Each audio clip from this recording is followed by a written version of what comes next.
मित्रों, साथियों, आपका सादर अभिवादन। मैं मध्य प्रदेश गर्जना से अनिल सारस्वत। इस चर्चा में जो मैंने विषय रखा है वह है सत्ता और विपक्ष के संबंध वर्तमान में और इतिहास में। मैंने इतिहास को ढूंढा, उसे खकोरा और प्रथम प्रधानमंत्री जवाहरलाल नेहरू जी से लेकर अटल बिहारी वाजपेयी जी तक के संबंधों को मैं इस वीडियो में समेट कर लाया हूँ। इस वीडियो में मेरे बोलने लायक मैटर की ज़रूरत नहीं है। समूचा एपिसोड वीडियो एकत्रित कर बनाया गया है। इसको बनाने का मेरा यही उद्देश्य रहा है कि जवाहरलाल नेहरू से लेकर अटल बिहारी वाजपेयी तक सरकार और विपक्ष में घनिष्ठ संबंध रहे हैं। देश हित में सत्ता विपक्ष से सलाह लेती थी, विपक्ष जो सलाह देता था सत्ता उसे मानती थी। सत्ता विपक्ष को सहेजती थी तो विपक्ष सत्ता को सहेजता था। मतभेद जो था वह सिर्फ नीतियों और विचारों का था। नेहरू के युग के एक नेता जिन्हें देश अटल बिहारी वाजपेयी के नाम से जानता है, अटल बिहारी वाजपेयी की विपक्ष की भूमिका सबसे अधिक रही है और अटल बिहारी वाजपेयी के सत्ता काल भी हमने देखा है। यह कहा जा सकता है इस काल में राजनीति सर्वोत्कृष्ट रही। इस काल में राजनीति को सर्वश्रेष्ठ राजनीतिक युग की संज्ञा दी जा सकती है। यह एक ऐसा समय था जब राजनीति का चीरहरण नहीं हुआ है।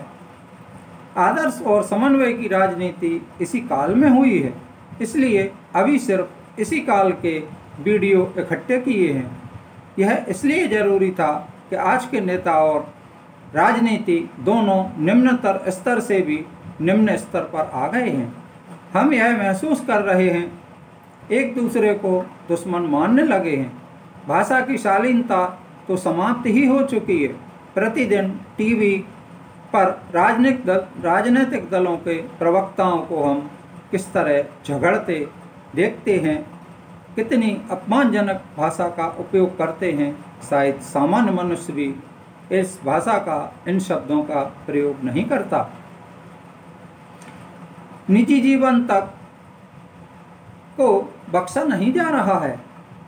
एक दूसरे को नंगा कर रहे हैं।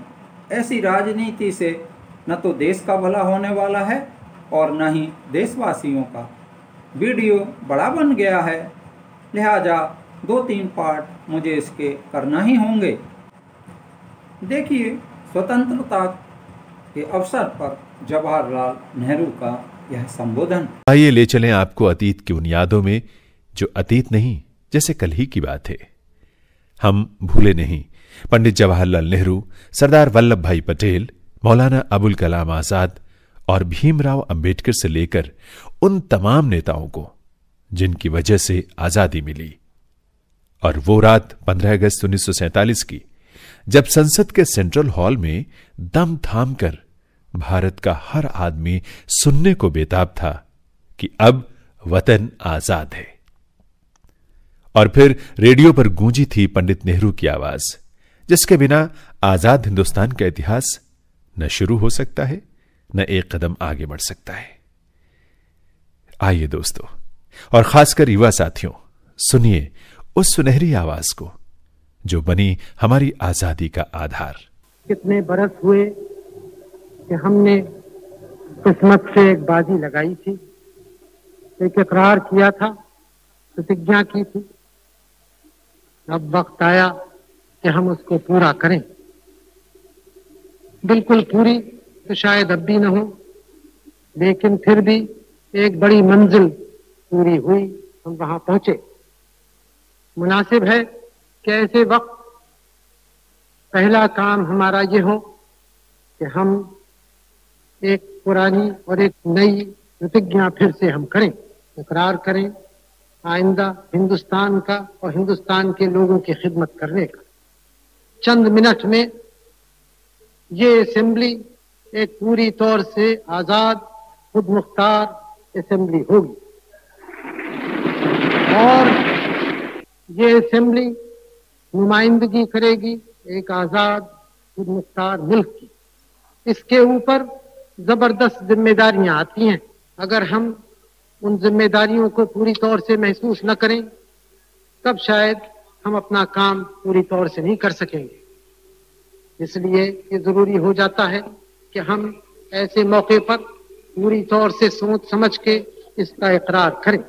और जो रेजोल्यूशन प्रस्ताव मैं आपके सामने पेश कर रहा हूं वो इस इकरार, इस प्रतिज्ञा का है। हमने एक मंजिल पूरी की और इसकी खुशियां मनाई जा रही हैं। आजाद हम हुए, लेकिन आजादी के साथ मुसीबतें और बोझे आते हैं। उनका सामना करना है, उनको ओढ़ना है और जो हमने स्वप्न देखा था उसको पूरी तौर से असल बनाना है। मुल्क को आजाद हमें करना था, मुल्क से गैर हुकूमत को अलग करना था, वो काम पूरा हुआ। चीन ने विश्वासघात कर हम पर हमला किया, हमें पराजय का सामना करना पड़ा।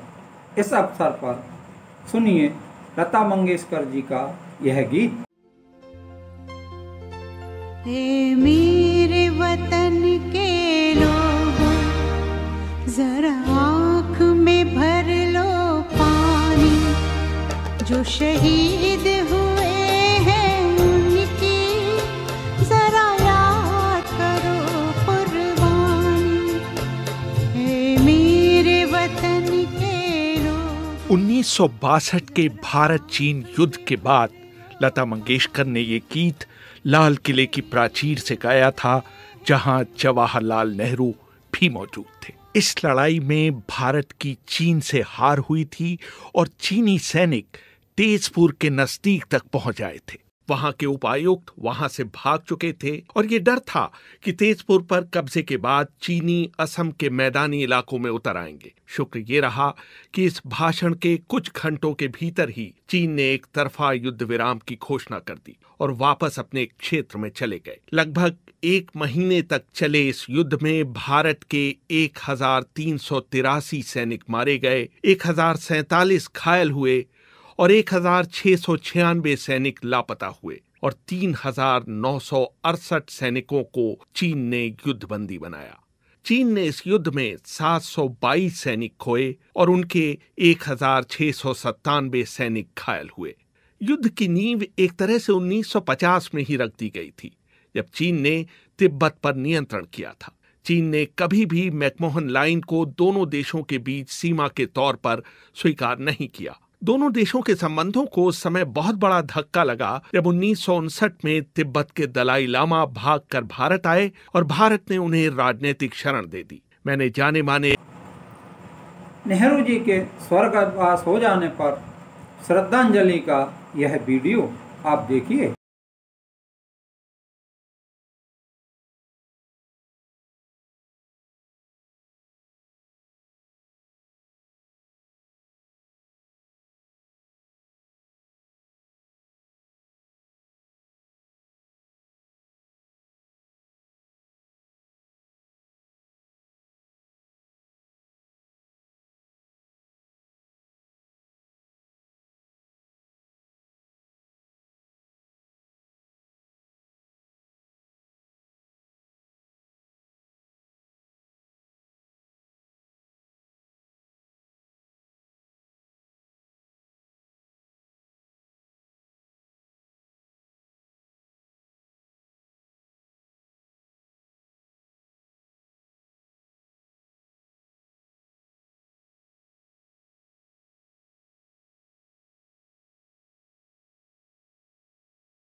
लाल बहादुर शास्त्री जी का बहादुरी प्रदर्शित करता यह वीडियो। शास्त्री जी ने नारा दिया, मरो नहीं मारो, जय जवान जय किसान।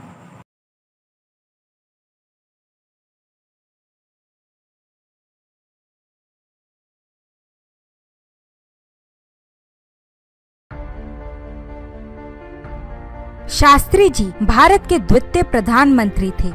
कार्यकाल के दौरान नेहरू जी की मृत्यु हो जाने के कारण 9 जून 1964 में शास्त्री जी को इस पद पर मनोनीत किया गया। इसका स्थान तो द्वितीय था, परंतु इनका शासन अद्वितीय रहा। इस सादगीपूर्ण एवं शांत व्यक्ति को 1966 में देश के सबसे बड़े सम्मान भारत रत्न से नवाजा गया। शास्त्री जी एक महान स्वतंत्रता संग्रामी थे। वे महात्मा गांधी व जवाहरलाल नेहरू के पद चिन्हों पर चलते थे।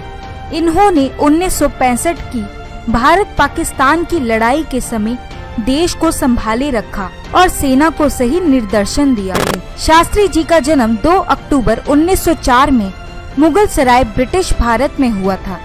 इनके पिता का नाम मुंशी शारदा प्रसाद श्रीवास्तव था। वे प्राथमिक शाला के अध्यापक थे और इन्हें मुंशी जी कहकर संबोधित किया जाता था। इनकी माता का नाम राम दुलारी था। लाल बहादुर जी को बचपन में परिवार के सदस्य नन्हे कहकर बुलाते थे। बचपन में ही शास्त्री जी के पिता का स्वर्गवास हो गया। इसके बाद लाल बहादुर जी की माता इन्हें लेकर अपने पिता हजारी लाल के घर मिर्जापुर आ गई। कुछ समय पश्चात इनके नाना का भी देहांत हो गया। इनकी प्राथमिक शिक्षा मिर्जापुर में ही हुई एवं आगे के अध्ययन हरिश्चंद्र हाई स्कूल और काशी विद्यापीठ में हुआ। लाल बहादुर जी ने संस्कृत भाषा में स्नातक किया था। काशी विद्यापीठ में इन्होंने शास्त्री की उपाधि प्राप्त की। इस वक्त के बाद से ही इन्होंने शास्त्री को अपने नाम के साथ जोड़ दिया। इसके बाद इनको शास्त्री के नाम से जाना जाने लगा। 1928 में इनका विवाह ललिता शास्त्री के साथ हुआ। इनके 6 संतान हुई। लाल बहादुर शास्त्री एक जवान सत्याग्रही। स्वतंत्रता की लड़ाई में शास्त्री जी ने मरो नहीं मारो का नारा दिया, जिसने पूरे देश में स्वतंत्रता की ज्वाला को तीव्र कर दिया। 1920 में शास्त्री जी आजादी की लड़ाई में कूद पड़े और भारत सेवक संघ की सेवा में जुड़ गए। ये एक गांधीवादी नेता थे, जिन्होंने संपूर्ण जीवन देश और गरीबों की सेवा में लगा दिया। शास्त्री जी सभी आंदोलन एवं कार्यक्रमों में हिस्सा लिया करते थे, जिसके फलस्वरूप कई बार उन्हें जेल भी जाना पड़ा। इन्होंने सक्रिय रूप से 1921 में असहयोग आंदोलन, 1930 में दांडी यात्रा एवं 1942 में भारत छोड़ो में महत्वपूर्ण भागीदारी निभाई। लाल बहादुर शास्त्री स्वतंत्र भारत के नेता। स्वतंत्र भारत में ये उत्तर प्रदेश की संसद के सचिव नियुक्त किए गए। गोविंद वल्लभ पंत के मंत्रिमंडल की छाया में इन्हें पुलिस एवं परिवहन का कार्यभार दिया गया। इस दौरान शास्त्री जी ने पहली महिला को कंडक्टर नियुक्त किया एवं पुलिस विभाग में उन्होंने लाठी की बजाय पानी की बौछार से भीड़ को नियंत्रित करने का नियम बनाया। 1951 में शास्त्री जी को अखिल भारतीय राष्ट्रीय कांग्रेस का महासचिव बनाया गया। लाल बहादुर शास्त्री हमेशा पार्टी के प्रति समर्पित रहते थे। उन्होंने 1952, 1957 और 1962 के चुनाव में पार्टी के लिए बहुत काम कर प्रचार प्रसार किया एवं कांग्रेस को भारी बहुमत से विजयी बनाया। शास्त्री जी की काबिलियत को देखते हुए इन्हें जवाहरलाल नेहरू की आकस्मिक मौत के बाद प्रधानमंत्री नियुक्त किया गया, परंतु इनका कार्यकाल बहुत कठिन था। पूंजीपति देश एवं शत्रु देश ने इनका शासन बहुत ही चुनौतीपूर्ण बना दिया था। 1962 के युद्ध के बाद भारत बहुत ही कमजोर हो चुका था और नेहरू जी की मृत्यु ने इसे और भी कमजोर बना दिया था, क्योंकि नेहरू जी का बहुत ही ऊंचा ओहदा था विश्व पॉलिटिक्स में। 1965 में पाकिस्तान ने ये सोचा कि भारत अभी कमजोर है। पाकिस्तान के पास अमेरिका द्वारा दिए हुए बहुत ही एडवांस्ड हवाई जहाज भी हैं और भारत के प्रधानमंत्री यानी कि हमारी शास्त्री जी इनका कद काठी की वजह से बहुत ही कमजोर व्यक्ति प्रतीत होते थे, परंतु शास्त्री जी ने और हमारी आर्मी ने 1962 में युद्ध के हार के बाद काफी कुछ सीखा था और कमजोर हथियारों के बावजूद पाकिस्तान को युद्ध में धूल चटा दी थी। उस समय हमारी सेना लाहौर तक पहुंच चुकी थी। पाकिस्तान ने शास्त्री जी को कमजोर समझकर बहुत ही बड़ी गलती कर दी थी। अचानक ही 1965 में 7:30 बजे पाकिस्तान ने भारत पर हवाई हमला कर दिया। इस परिस्थिति में राष्ट्रपति सर्वपल्ली राधाकृष्णन ने बैठक बुलाई। इस बैठक में तीनों रक्षा विभाग के प्रमुख एवं शास्त्री जी सम्मिलित हुए। विचार विमर्श के दौरान प्रमुखों ने लाल बहादुर शास्त्री को सारी स्थिति से अवगत कराया और आदेश की प्रतीक्षा की। तभी शास्त्री जी ने जवाब में कहा, आप देश की रक्षा कीजिए और मुझे बताइए कि हमें क्या करना है। इस तरह भारत पाक युद्ध के दौरान विकट परिस्थितियों में शास्त्री जी ने सराहनीय नेतृत्व किया और जय जवान जय किसान का नारा दिया, जिससे देश में एकता आई और भारत ने पाक को हरा दिया, जिसकी कल्पना पाकिस्तान ने नहीं की थी, क्योंकि 3 वर्ष पहले चीन ने भारत को हराया था। लाल बहादुर शास्त्री की मृत्यु का वर्णन कुछ इस प्रकार से है। रूस एवं अमेरिका के दबाव पर शास्त्री जी शांति समझौते पर हस्ताक्षर करने हेतु पाकिस्तान के राष्ट्रपति अयूब खान से रूस की राजधानी ताशकंद में मिले। कहा जाता है उन पर दबाव बनाकर हस्ताक्षर करवाए गए। समझौते की रात को ही 11 जनवरी 1966 को उनकी रहस्यपूर्ण तरीके से मृत्यु हो गई। उस वक्त के अनुसार शास्त्री जी को दिल का दौरा पड़ा था, पर कहते हैं कि इनका पोस्टमार्टम नहीं किया गया था, क्योंकि उन्हें जहर दिया गया था, जो कि सोची समझी साजिश थी, जो कि ताशकंद की आबो हवा में दबा एक राज है। इस तरह 18 महीने ही लाल बहादुर शास्त्री ने भारत की कमान संभाली। इनकी मृत्यु के बाद पुनः गुलजारी लाल नंदा को कार्यकालीन प्रधानमंत्री नियुक्त किया गया। इनकी अंत्येष्टि यमुना नदी के किनारे की गई एवं उस स्थान को विजय घाट का नाम दिया गया। 1978 में ललिता के आंसू नामक पुस्तक में इनकी पत्नी ने शास्त्री जी की मृत्यु की कथा कही। कुलदीप नैयर, जो कि शास्त्री जी के साथ ताशकंद गए थे, उन्होंने भी कई तथ्य उजागर किए, परंतु कोई उचित परिणाम नहीं निकले। 2012 में इनके पुत्र सुनील शास्त्री ने भी न्याय की मांग की, पर कुछ न हो सका। आपको